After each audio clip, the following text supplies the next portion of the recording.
మీరు మాట్లాడండి ప్లీజ్. అసలు నేను మాట్లాడితే చాలా ఎక్కువ మాట్లాడాలి కానీ టైం లేదు. తక్కువ మాట్లాడతా చాలా. ఈ సినిమా తీయాలని ఫస్ట్ రవిశంకర్ గారు నన్ను పిలిచినప్పుడు నేను చాలా భయపడ్డాను. అంటే ఇలాంటి సినిమా చేయగలమా లేదా అనిపించింది.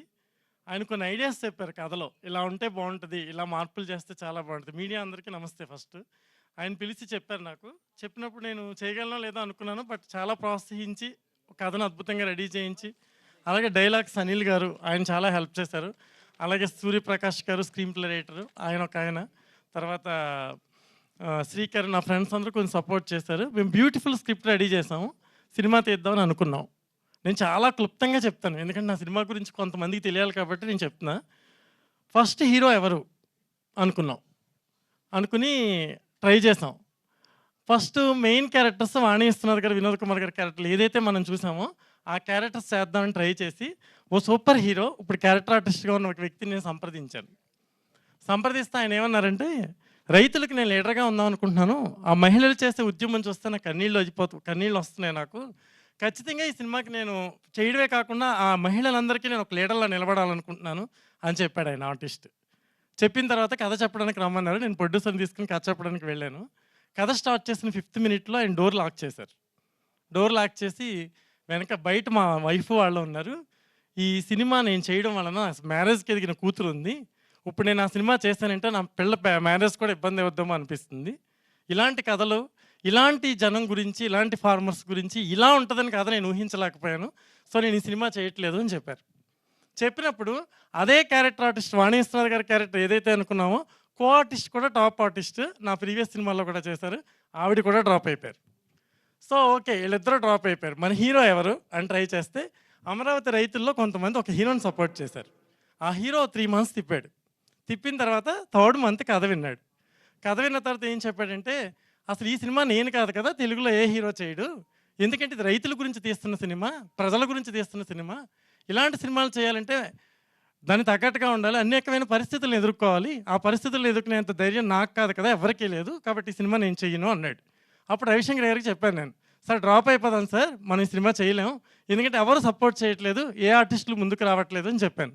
అప్పుడు ఆయన చెప్పారు, నేను ఒక రైతు బిడ్డని, ఓ రైతులు పడుతున్న కష్టాన్ని మనం తెరకెక్కించాలనుకున్నాం. నువ్వు ఇలా అధైర్యపడిపోయి ఎవరో చేయరంటే ఎలా, మనకి ఎవరు దొరికితే వాళ్ళే చేద్దాం అని చెప్పి వినోద్ కుమార్ గారిని సంప్రదించారు. వినోద్ కుమార్ గారు ఎంత గ్రేట్ అంటే, మన తెలుగులో ఇంతమంది ఆర్టిస్టులు ఉండి ఇంతమంది తెలుగు ప్రజలకు నష్టం జరుగుతున్నా ఒక్కళ్ళు కూడా స్పందించకపోతే, ఎక్కడో తెలుగు ప్రేక్షకులు మన్ననలు పొందిన ఆయన తెలుగును మర్చిపోకుండా కన్నడలో ఉన్నా కూడా ఆయన వచ్చి ఈ తెలుగు సినిమాలో యాక్ట్ చేసి ఆ రైతుల గురించి నేను నిలబడతాను.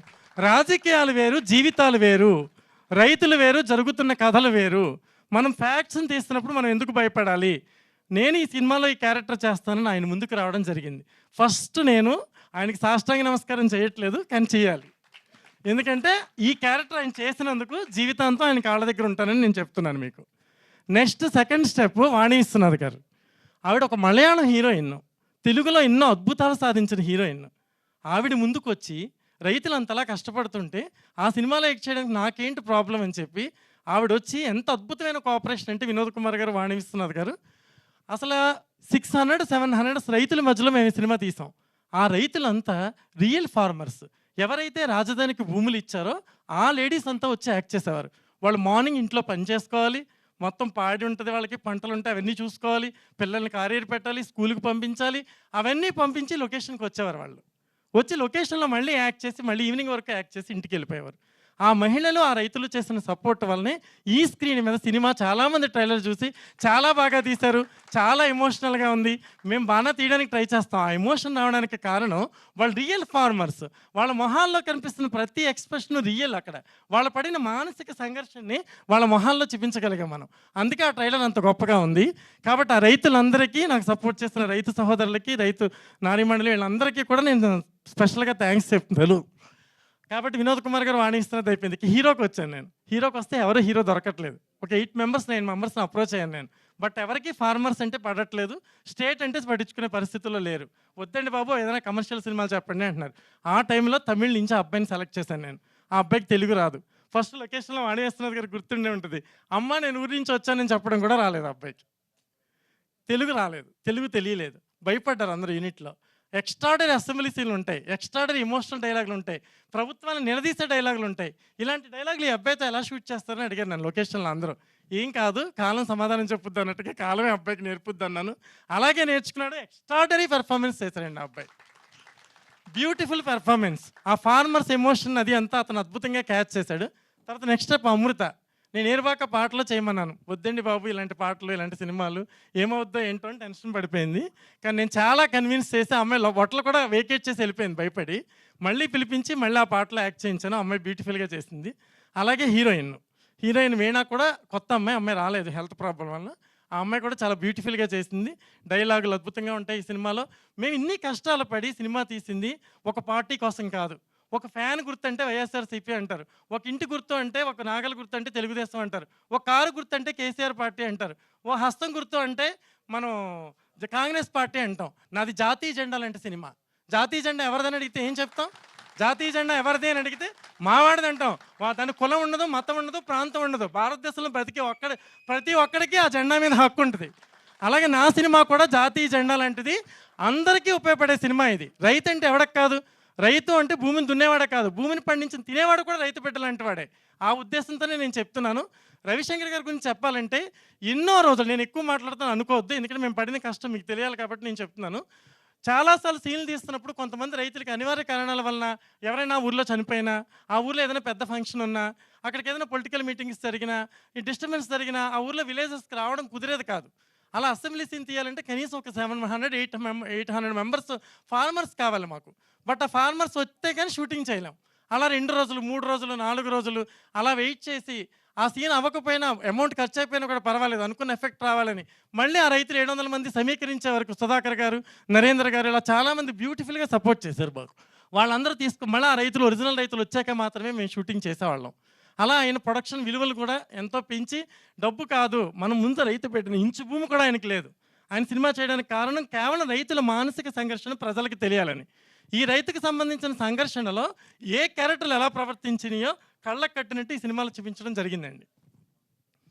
అందుకని ఈ సినిమాలో ప్రతి మణిశర్మ గారు బ్యూటిఫుల్ మ్యూజిక్ కానీ, తర్వాత ఇవన్నీ కూడా బ్యూటిఫుల్. తర్వాత ఈ ట్రైలర్ కట్ చేశాడు యాడ్ భాస్కర్. మీకు తెలుసు భాస్కర్ గారు పెద్ద సినిమాలన్నీ ట్రైలర్లు ఆయనే కట్ చేస్తారు.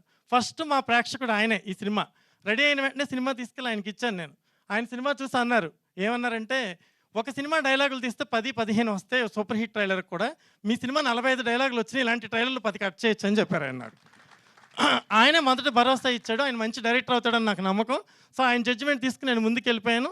రవిశంకర్ గారు ప్రతి నిమిషంలోనూ ప్రోత్సహించి, మేము బయలుదేరితే అక్కడ షూటింగ్ ఆపేస్తే అమరావతిలోనే మేము షూట్ చేసాం సినిమా. ఎక్కడ ఒరిజినల్ రైతులు డొనేట్ చేశారో ఆ భూముల్లోనే తీశాను నేను సినిమా వెళ్ళి. ఆ ప్రాంతంలోనే సినిమా తీశాను. ఏదైనా ప్రాబ్లం వస్తుంది, ఆగిపోద్ది సినిమా, ఏంటి పరిస్థితి అని మా యూనిట్ అంతా భయపడిపోయి, మా అసిస్టెంట్స్ ఆల్సో, నా అసిస్టెంట్లు కూడా నాకు సపోర్ట్ చేయలేదు కొంతమంది. ఎందుకండి ముళ్ళకంప మీద మనం చేరేసుకోవడం లాంటిది సినిమా చేయడం ఎందుకు వద్దు అంటే, నేను రవిశంకర్ గారి దగ్గరికి వెళ్ళి చెప్పా, సార్ మనం చేయడం వల్ల అనేకమైన లాస్ అంటున్నారు, ఇక్కడి నుంచి అక్కడికి వెళ్తే షూటింగ్ ఆపేస్తారు, 25-30 lakhs లాస్ వస్తుందండి, మనకి ఆలోచిద్దామండి అన్నాను నేను. లేదు అక్కడికి వెళ్ళాక కదా తెలిసేది పోయింది ఉంది అనేది. మనం రైతుల కోసం సినిమా చేయాల్సిందే, మన రాజధాని మీద సినిమా తీయాల్సిందే. ఆయన పట్టుబట్టి ఎంతో శ్రమపడి, ఒక్కళ్ళ సపోర్ట్ లేకపోయినా ఓన్లీ మాకు సపోర్ట్ చేసింది మహిళలు, రైతు ఫారం అక్కడ చేసిన రైతులు, మహిళా రైతులు, మన జెంట్స్ రైతులు, వీళ్ళే చేసింది మాకు సపోర్ట్. కానీ ఎవరి నుంచి ఆయనకి ఎటువంటి సపోర్ట్ రాకపోయినా ఒకే ఒక మగాడిగా ఆయన నిలబడి సినిమాను ముందుకు తీసుకొచ్చారు. ఇందులో యాక్ట్ చేసిన వాణి విశ్వనాథ్ గారికి, వినోద్ కుమార్ గారికి, అందరికీ కూడా నేను థ్యాంక్స్ చెప్తున్నాను. అలాగే కోటగిరి వెంకటేశ్వరరావు గారు ఎడిటింగ్, ఈ సినిమాకి ఆయన బ్యూటిఫుల్ ఎడిటింగ్ చేస్తారు, ఈ సినిమాకి ప్రాణం పోశారు. ఆయనకు కూడా నేను చాలా థ్యాంక్స్ చెప్తున్నాను. సినిమాలో పనిచేసిన టెక్నీషియన్స్ అందరికీ చెప్తున్నాను. నా అసిస్టెంట్ లాస్ట్ వరకు ధైర్యంగా కొంతమంది నా వెనకాల నడిచిన వాళ్ళందరికీ థ్యాంక్స్ చెప్తున్నాను. ఇప్పుడు నేను యాక్చువల్గా చెప్పబోయేది ఏంటంటే, ఈ సినిమా పొలిటికల్ సినిమా కాదు. ప్రతి వెబ్సైట్ కానీ, ప్రతి యూట్యూబ్లో కానీ, ప్రతి చోట కానీ చాలామంది దిస్ ఈజ్ పొలిటికల్ ఫిల్మ్ అని చెప్తున్నారు. నాది సినిమా పొలిటికల్ ఫిల్మ్ అని చెప్పే అంశం నేను ఏది సినిమాలో చూపించలేదు. ఒక ఇన్సిడెంట్ జరిగింది, ఒక యథార్థ సంఘటన జరిగింది. రైతులు భూములు ఇచ్చారు. ఆ రైతుల యొక్క మానసిక సంఘర్షణ మనం ఒక ఇంచు భూమి ఇవ్వడానికి కూడా ఆలోచించాం. వాళ్ళు కొన్ని వేల ఎకరాల భూములు ఇచ్చి వాళ్ళ జీవితం ప్రశ్నార్థకం అయిపోయి ఏం చేయాలో అర్థం కాక కన్నీటితో అక్కడ కూర్చున్న వాళ్ళని వాదార్చడానికి ఒక చెయ్యి కూడా వెళ్ళలేదు. అలాంటి వాళ్ళ కోసం సినిమా తీస్తే పొలిటికల్ సినిమాని ఎలా మాట్లాడతారు దీన్ని? This is not a political film, this is a public film. ప్రజల చిత్రం ఇది, ప్రజల సినిమా, జనం సినిమా ఇది. ఇంకొకసారి ఎవరైనా పొలిటికల్ ఫిల్మ్ అని రాస్తే వాళ్ళ వెనకాల ఉన్న తాత ముత్తాతలు వాళ్ళందరికీ వెళ్ళి మన ఫార్మర్స్ కాదా అనేది ఒకసారి ఆలోచించుకుని రాయండి ప్లీజ్ దయచేసి. ఇది ప్రజా ప్రయోజనం కోసం తీసిన సినిమా కాబట్టి మీ అందరికీ నేను థ్యాంక్స్ చెప్తూ మరిన్ని పేర్లు నాకు సపోర్ట్ చేసిన వాళ్ళ పేర్లు నేను మిస్ అయ్యి ఉంటే క్షమించండి. సీజీ వెంకీ, సీజీ చాలా బాగా చేశాడు, ఆయన బాగా సపోర్ట్ చేశాడు. ఇలా కొంతమంది వ్యక్తులు నా వెనకాల ఉండి నన్ను ముందుకు నడిపించారు. కెమెరామెన్ రమేష్, ఆయన చాలా న్యాచురల్గా తీశాడు. లైట్స్ ఎక్కడ వాడలేదు మేము, ఇంటీరియర్స్ కూడా మేము లైట్స్ వాడలేదు, బయట పబ్లిక్లో కూడా లైట్స్ వాడలేదు. పబ్లిక్ అలా రైతులు వచ్చి నిలబడితే మేము షాట్ పెట్టాలి, వాళ్ళు వెళ్ళిపోతే కెమెరా తీసేయాలి. సో ఇటువంటి సిచ్యువేషన్స్లో మనం లైట్స్ని ఇలాంటి అన్నింటినీ విపరీతంగా వాడి ఆ సినిమాని తీయడం చాలా క్లిష్టమని కెమెరామెన్గా ఆయన్ని సెలెక్ట్ చేయడం జరిగింది. ఆయన బ్యూటిఫుల్ ఫోటోగ్రఫీ చేశాడు. ఆ ఫోటోగ్రఫీ వల్లనే మనకి ఆ సినిమా చూస్తున్నప్పుడు కూడా చాలా న్యాచురల్గా అనిపిస్తుంది. ఇక మణిశర్మ గారి మ్యూజిక్ బ్యూటిఫుల్. డైలాగుల గురించి చెప్పాలంటే అనిల్, ఆయన తెలంగాణ అబ్బాయి బేసికల్గా, అతను ఆంధ్ర గురించి అంత అద్భుతమైన డైలాగులు రాస్తారంటే ఒకసారి ఆలోచించండి. ఆ సమస్య ఎంతవరకు ఉందో ఎంతవరకు తెలిసిందో. అతను బ్యూటిఫుల్ డైలాగులు అందించాడు. నాకు బాగా నచ్చిన డైలాగ్ ఒకటి ఉంది. ఆడవాళ్ళు ఉద్యమంలోకి వచ్చినప్పుడు ఆయన చెప్తాడు, ఆయన రాశాడు ఒక డైలాగ్ ఏమనంటే, తెలుగింటి సాంప్రదాయం ప్రకారం ఆడపిల్ల గడప బయట కూర్చోవాలి, ఊయాల్లో బిడ్డను జోకొట్టే ఆడది ఉద్యమంలోకి వచ్చి జై కడితే ప్రళయం కాక ఇంకేంటి అని చెప్పి ఒక డైలాగ్ రాశాడు. ఇలాంటి డైలాగ్స్ ఎన్నో, కొన్ని వందల డైలాగ్స్ ఉంటాయి ఈ సినిమాలో. బ్యూటిఫుల్ డైలాగ్స్ ఉంటాయి. ఇది ప్రజల సినిమా, రైతుల సినిమా, మన సినిమా, మనందరి సినిమా. ఈ సినిమాని ఏ వర్గం సినిమాయో ఏ ఒక్కరి సినిమాయో అనకుండా మనందరి సినిమా అని చెప్పి మీరు అందరూ ఖచ్చితంగా చూసి ఫిబ్రవరి 15 రిలీజ్ అవుతుంది. మీరందరూ మమ్మల్ని ఆశీర్వదించాలని, మమ్మల్ని అందరినీ ఈ ప్రయత్నం చేసినందుకు నిర్మాతని మమ్మల్ని కొంచెం సపోర్ట్ చేస్తూ మీరు ఈ సినిమాని మరింత ముందుకు తీసుకెళ్తారని మీడియా సోదరులందరికీ నేను చేతులెత్తి నమస్కరిస్తూ సెలవు తీసుకుంటున్నాను. Thank you very much. Thank you.